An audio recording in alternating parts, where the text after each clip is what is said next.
Hello, good morning student. This is the first unit and unit name is foundation. So today in this video session we will discuss about loads on caissons, design features of caissons, floating of caissons, cutting edges, sinking of caissons and tilting or shifting of caissons. And last part is caisson thickness और caisson disease.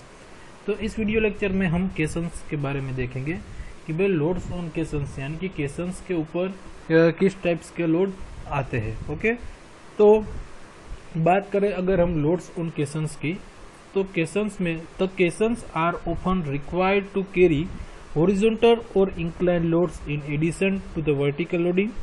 Therefore, the caisson must be strong enough to resist these loads as follows. तो जो केसन्स के ऊपर different types of loads आते हैं तो वो हम इस स्लाइड में देखेंगे और डिस्कस करेंगे उसके बारे में कि भाई पहला जो वो लोड है वो है वर्टिकल लोड, यानी कि जो वर्टिकल डायरेक्शन में जो भी लोड केसन्स के ऊपर लग रहा होगा तो उसको बोलेंगे हम वर्टिकल लोड्स। तो vertical loads include vertical reactions at the support of bridge piers, building columns etcetera. तो उसको हम बोलेंगे vertical load. Second one is lateral load, जो साइड में से जो लोड लग रहा होगा केसन्स के ऊपर तो उसको बोलेंगे हम लेटरल लोड।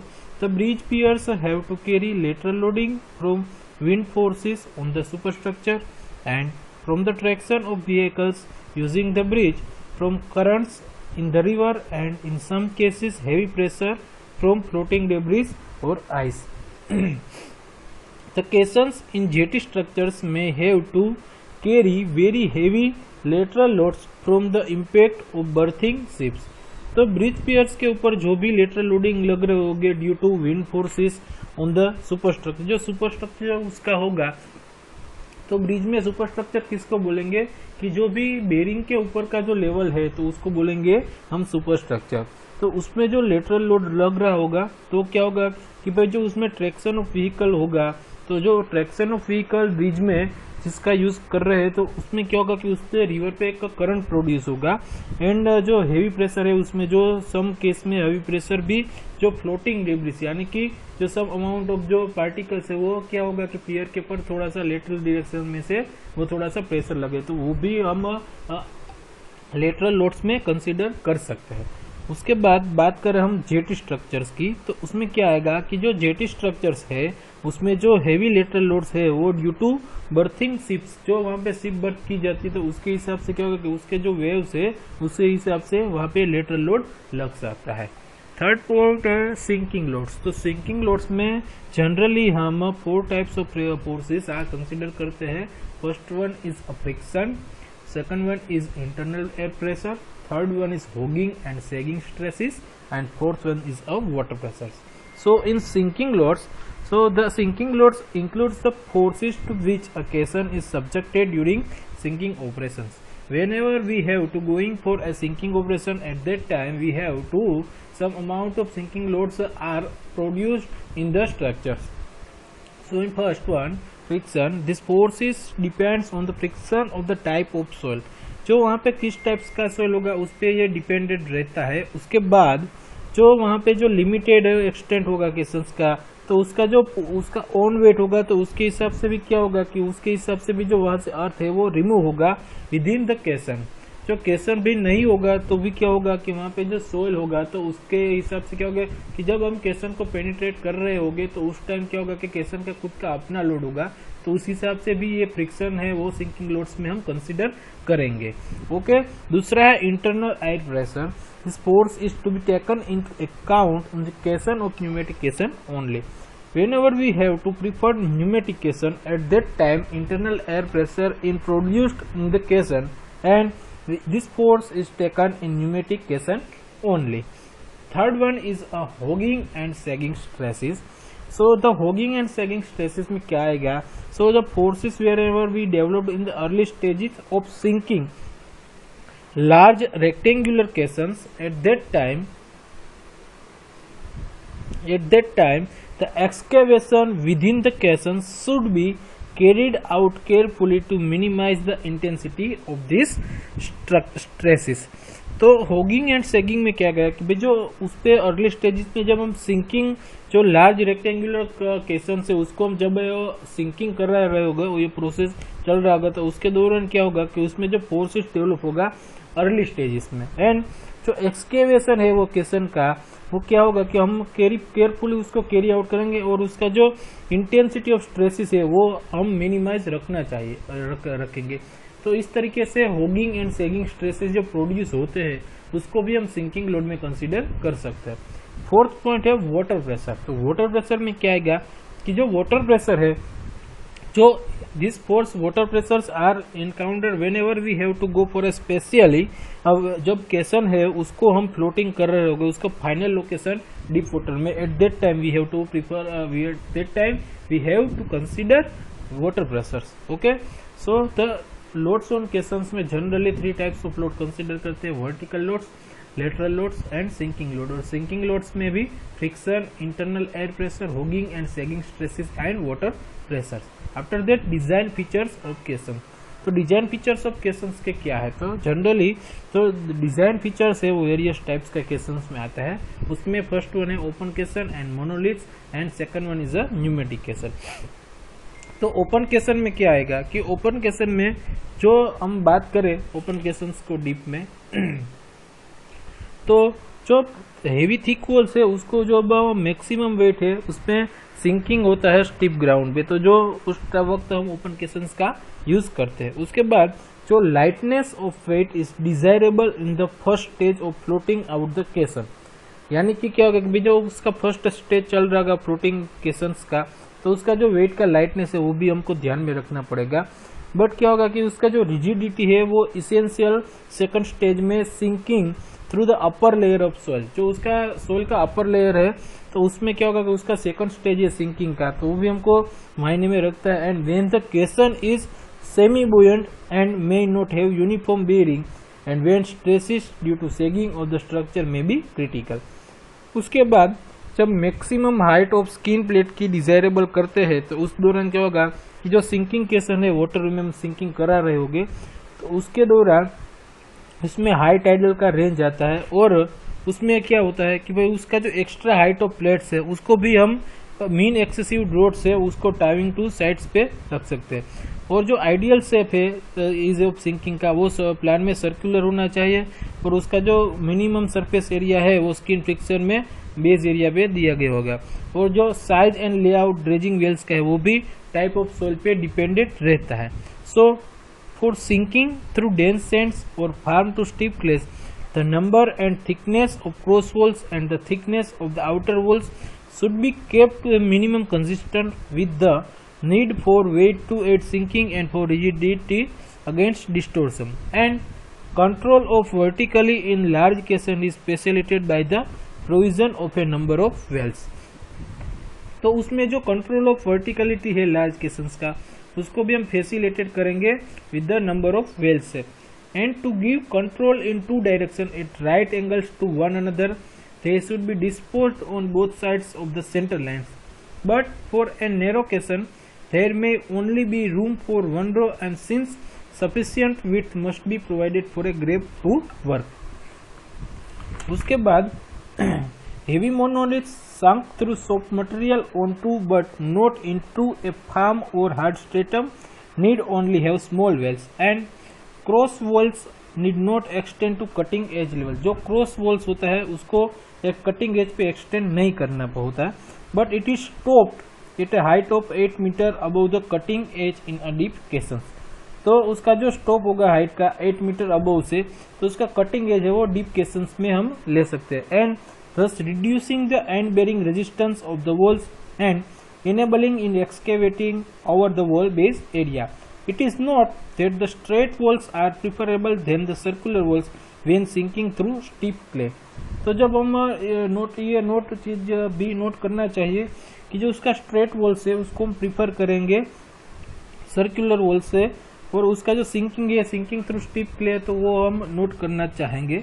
दूसरा वाला है न्यूमेटिक केसन। तो न्यूमेटिक केसन में क्या आएगा कि whenever caissons are design to be sunk wholly under compressed pressure, तो जब केसन है उसका जो हम डिजाइन कर रहे होंगे क्या कि भाई उसकी डिजाइन जो अंडर कंप्रेस्ड एयर में जब हम उसकी डिजाइन कर रहे होंगे तो it is necessary to provide single large working chamber. तो उसमें हम एक सिंगल लार्ज वर्किंग चेंबर है उसको प्रोवाइड करना पड़ेगा, और instead of having a number of separate working chambers, और जो number of separate working chamber है उसकी जगह पे हम उसका सिंगल लार्ज वर्किंग चेंबर है वहां पे हम प्रोवाइड करेंगे सेपरेटेड बाय क्रॉस होल, उसको हम सेपरेट करेंगे विद द क्रॉस होल्स।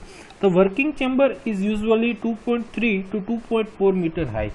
जो यहाँ पे हम वर्किंग चेंबर प्रोवाइड कर रहे हैं तो उसकी हाइट है 2.3 to 2.4 metre, and where the caisson chamber is sunk to a limited height, the roof of the working chamber is built strongly to resist high air pressure. Also, during the initial sinking through soft soils, the weight of the caisson is carried out on the shoe and the underside of the chamber. The access to the working chamber is through shafts, as all the excavated material is lifted through the shafts or through snorer pipes, which have adequate capacity in size and numbers. The air shaft is usually oval shape in plan and is divided into two compartments by a vertical ladder. जो air shaft है वो Oval shape का plan में से दिखा जाएगा and उसको divide करेंगे हम टू कंपार्टमेंट में और with the help of vertical ladder. One is used for hoisting and lowering spoil buckets and other is for the workman. तो एक है वो वहाँ पे hosting and lowering spoil buckets उसके लिए, और दूसरा वाला है वो वर्कमैनशिप के लिए। The shaft is built up in 1.5 to 3 metre length to permit its heightening as the caisson sinks down. The air locks are mounted on top of the shafts, which are always above the highest tidal or river flood levels, with sufficient safety margin to allow for unexpected rigidity in sinking of the caisson. Alternatively, the air locks can be protected against flooding by building up the skin plating or providing a cofferdam around the top of the caisson to the required height. तो इसके बाद हम बात करते हैं floating of caisson की। तो floating of केसन में क्या आएगा कि जो फ्लोटिंग ऑफ केसन है उसमें जनरली 4 टाइप्स से फ्लोटिंग ऑफ केसन हम करा रहेंगे, 4 पॉइंट उसमें कंसिडर करेंगे। First one is construction of dry dock, तो उसमें हम पहले ड्राई डॉक है उसका कंस्ट्रक्शन करेंगे। दूसरा वाला है फ्लोटिंग फ्रॉम बैंक, जो वहाँ पे बैंक के वहाँ से हम फ्लोटिंग किस तरीके से होगा। Third one is a turning of caisson and fourth one is use of compressed air. तो फ्लोटिंग ऑफ केसन की बात करें तो sometimes a part of the bottom portion of the caisson including cutting edge is constructed on the shore and it is then floated and placed in position. तो sometimes क्या करेंगे कि ये part जो बॉटम पोर्शन है केसन का, cutting edge भी उसमें हम कंसिडर कर डालेंगे, तो उसको कंस्ट्रक्ट करेंगे ऑन द शोर, जो वहाँ पे सी एरिया होगा वहाँ पे, and it is then floated and placed in position. और उसके बाद हम उसको केसन्स को फ्लोट कराएंगे और उसका जो प्रॉपर पोजीशन है वहाँ पे हम प्लेस कराएंगे। So following methods are used for floating of caisson. तो फ्लोटिंग ऑफ केसन में हम डिफरेंट मेथड्स है उसका यूज करेंगे। पहले बात करते हैं कंस्ट्रक्शन ऑफ ड्राई डॉक की। तो a dry dock is constructed on the upstream side of the bridge side. जो ब्रिज का अपस्ट्रीम साइड है वहाँ पे हम ड्राई डॉक है उसको कंस्ट्रक्ट करेंगे। The required portion of the caisson is built in this dry dock.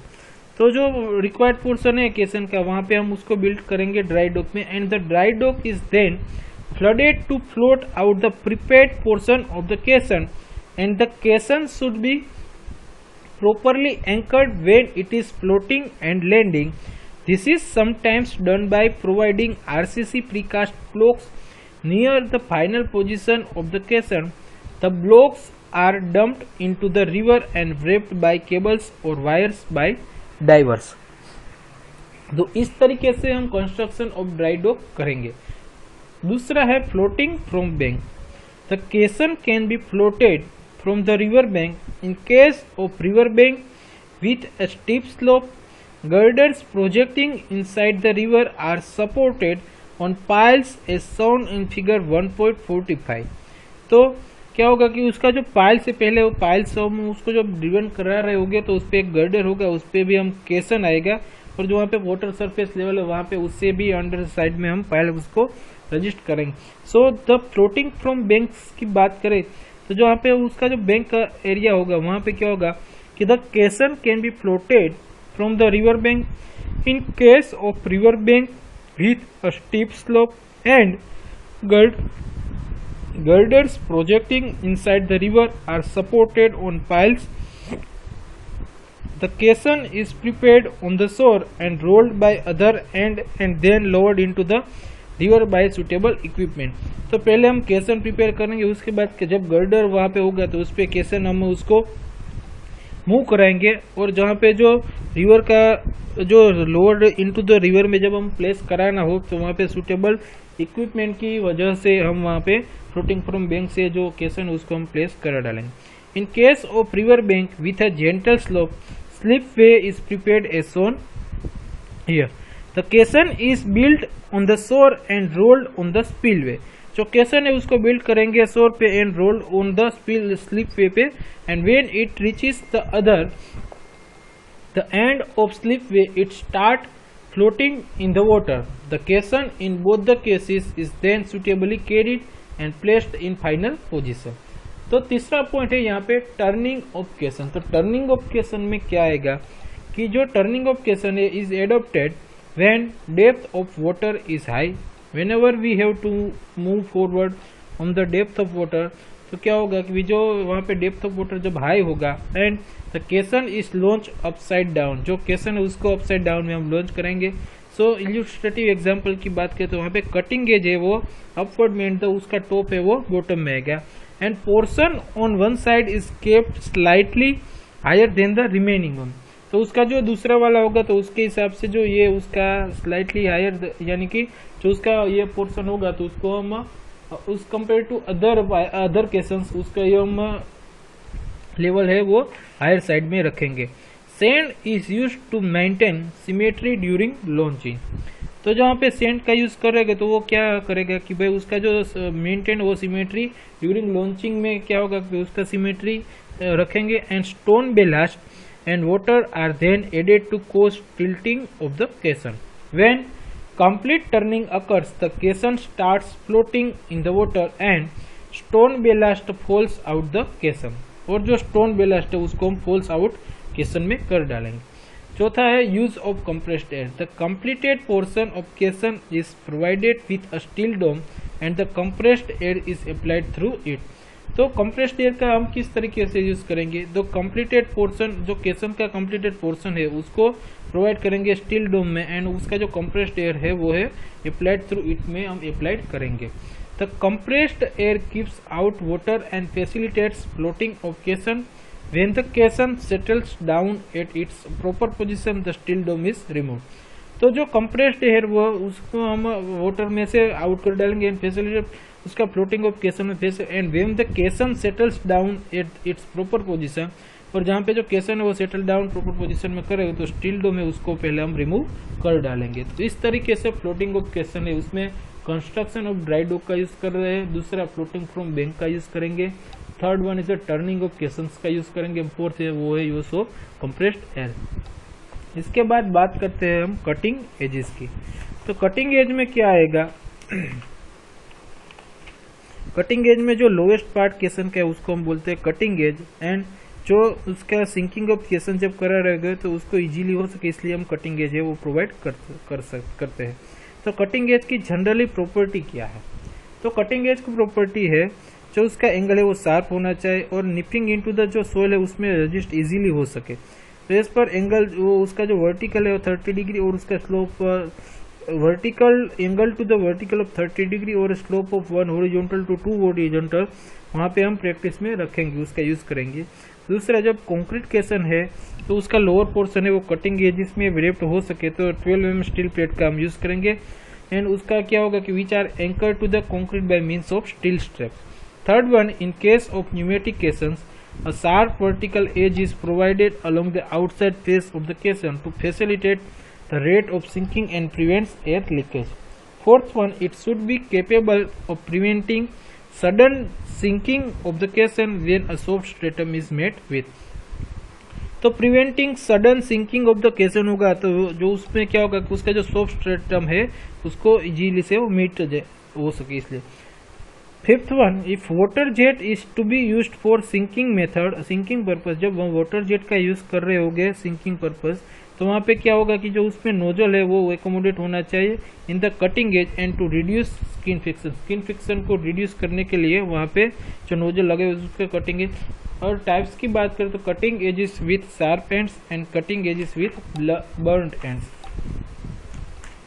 Okay, तो पहले cutting edges with sharp ends की बात करें तो cutting edges with sharp end में क्या है कि उसका जो बॉटम पोर्शन है होगा वो शार्प, वहाँ पे हम प्लेट भी रख सकते हैं, एंगल का भी यूज कर सकते हैं। ओके, तो इस तरीके से cutting edges of sharp edge में इस वो एंड है वो शार्प होगा। और cutting edges with blunt ends में क्या आएगा कि cutting edges with blunt ends में जो उसका जो बॉटम पोर्शन है वो शार्प नहीं होगा, यानी कि थोड़ा सा फ्लेक्सिबल वहाँ पे रखा जाएगा। ओके, तो इस तरीके से जो कटिंग एज है वो टू टाइप्स के आते हैं, cutting edges with sharp ends, cutting edges with blunt ends. And जो उसका क्वेश्चन का लोअर पोर्शन होगा तो उसको हम बोलेंगे कटिंग एज, और उसको सिंकिंग इजीली हो सके तो इसलिए हम कटिंग एज है उसको हम वहाँ पे प्रोवाइड करते हैं। ओके, तो उसके बाद बात करते हैं सिंकिंग ऑफ केसन्स की। तो सिंकिंग ऑफ केसन्स यानी कि केसन को हम कैसे सिंक कराते हैं।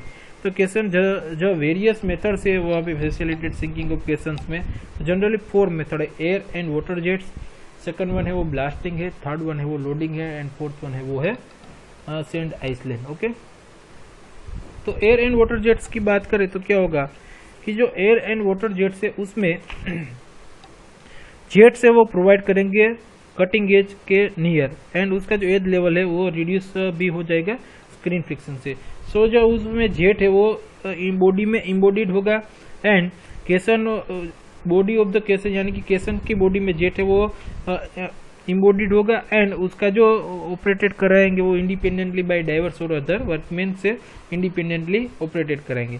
एयर और water is forced through the jets which ultimately facilitate the sinking of caisson. उसके बाद ब्लास्टिंग की मदद से भी हम केसन्स को सिंक करा सकते हैं। उसके बाद लोडिंग यानी कि जो केसन होगा उसके बाद जो वहाँ पे स्टेनिंग होगा, उसके बाद ऊपर में रेल रखेंगे और जॉइंट और प्लांक होगा, उसके बाद वहाँ पे सैंड बैग और वहाँ पे लोड देके भी हम उसको प्लेस सिंकिंग ऑफ केसन को प्लेस करवा सकते हैं। उसके बाद सेंड आइसलैंड, सेंड आइसलैंड में क्या होगा कि एक केसन होगा उसके साइड में सेंड होगा और वहाँ पे स्टील सेल रखा गया होगा और टिम्बर का फॉल्स वर्क भी वहाँ पे और वाटर सरफेस वगैरह वहाँ पे होगा, और साइड में मेट्रेस और रिवर बेड भी लगाया जाएगा। तो इस तरीके से सेंड आइसलैंड से भी हम सिंकिंग ऑफ केसन करा सकते हैं। इस तरीके से 4 मेथड है, air and water jets, second one is the blasting, third one is the loading, and fourth one is the sand island. उसके बाद बात करते हैं हम टिल्टिंग और शिफ्टिंग ऑफ केसन्स की। तो टिल्टिंग और शिफ्टिंग ऑफ केसन्स में क्या आएगा कि जब हम केसन है उसको किस तरीके से शिफ्टिंग कराते हैं और किस तरीके से टिल्टिंग करें। तो sometimes a caisson sinks more on one side than the other. This is known as tilting of caissons and it is mainly due to the following two reasons. तो जब हम केसन्स को जब हम ग्राउंड पे उसको जो सिंक करा रहे उस वक्त क्या होगा कि वो एज कम्पेयर टू जो स्ट्रेट उसमें सिंक होना चाहिए उसके बदले क्या होता है कि वो वन साइड पे वहाँ पे ज़्यादा सिंक हो जाता है और अदर साइड्स में वो कम सिंक होता है। तो इस तरीके से क्या होगा कि उसमें टिल्टिंग ऑफ केसन्स आता है, and it is mainly due to the following two reasons. First one है वो अनइक्वल ड्रेजिंग है और दूसरा वाला है नॉन यूनिफॉर्म ड्रेजिंग। तो unequal dredging and non uniform dredging, non uniform bearing power of soil. तो इस तरीके से the various methods employed to bring a tilted caisson in position are as follows. तो जो पुलिंग ऑफ टिल्टेड केसन है वो क्या होगा कि भाई जो पियर होगा उसके नीचे क्या होगा कि हम केसन होगा, तो केसन है वहाँ पे उसके ऊपर पियर होगा तो उसमें वहाँ पे साइड में हुक लगे, तो वहाँ पे जब हम उस पे लोड लगा रहे होगे तो क्या हो जाएगा वो वन साइड पे टिल्ट हो जाएगा। ओके, तो इस तरीके से वहाँ पे उसको बोलेंगे टिल्टिंग। और जो वहाँ पे जो वेरियस मेथड्स है टिल्टेड केसन्स में उसकी जो पोजीशन है वो क्या हो जाता है वो डिफरेंट शेप्स में वो चेंज हो जाता है। सो तो इस तरीके से हम जब हम टिल्टिंग और शिफ्टिंग ऑफ केसन करा रहे होंगे तो उसमें हमको ध्यान रखना पड़ेगा। और नॉन यूनिफॉर्म ड्रेजिंग है उस तरीके से भी हम वो भी हमको ध्यान में रखना पड़ेगा। तो ये जनरली टू टॉपिक है, अनइक्वल ड्रेजिंग होना चाहिए और नॉन यूनिफॉर्म ड्रेजिंग है, वो दोनों को हमको non uniform bearing power of soil है वो भी हमको ध्यान में रखना पड़ेगा। उसके बाद है केसन सिकनेस। तो केसन सिकनेस में क्या आएगा कि केसन सिकनेस में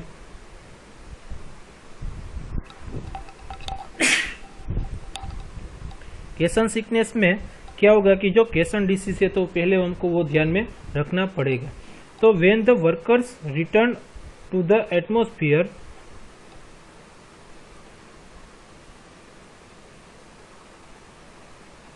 when the workers return to the atmospheric pressure after working under compressed air, they suffered a certain types of disease. This sickness is known as केसन सिकनेस। तो जब वर्कर है वो वहाँ पे केसन में क्या होगा कि जो अंडरग्राउंड वहाँ पे जो वर्क चल रहा होगा तो उसमें जो working condition after completion of workers वो क्या होगा, उसमें जो वर्क फिनिश हो जाएगा तो उसके बाद जो वर्कर्स है वो रिटर्न आएंगे एटमॉस्फेरिक प्रेशर में आफ्टर वर्किंग अंडर कंप्रेस्ड, जो वहाँ पे कंप्रेस्ड एयर होगा वहाँ पे वर्क करने से बाद। तो they suffered a certain type of disease, तो वो क्या होगा कि वो सर्टेन टाइप्स का डिसीज का सफर कर रहे होंगे, तो इस सिकनेस को हम बोल सकते हैं केसन सिकनेस। ओके, सो द केसन सिकनेस, केसन डिसीज है, उसके कोजेस क्या कौन कौन से है। तो बात करें तो the atmosphere consist of 1 part of oxygen to 4 parts of nitrogen by volume. तो जो एटमॉस्फेयर है वहाँ पे 1 पार्ट ऑक्सीजन का होता है और 4 पार्ट्स नाइट्रोजन का होता है as per volume, bye volume के।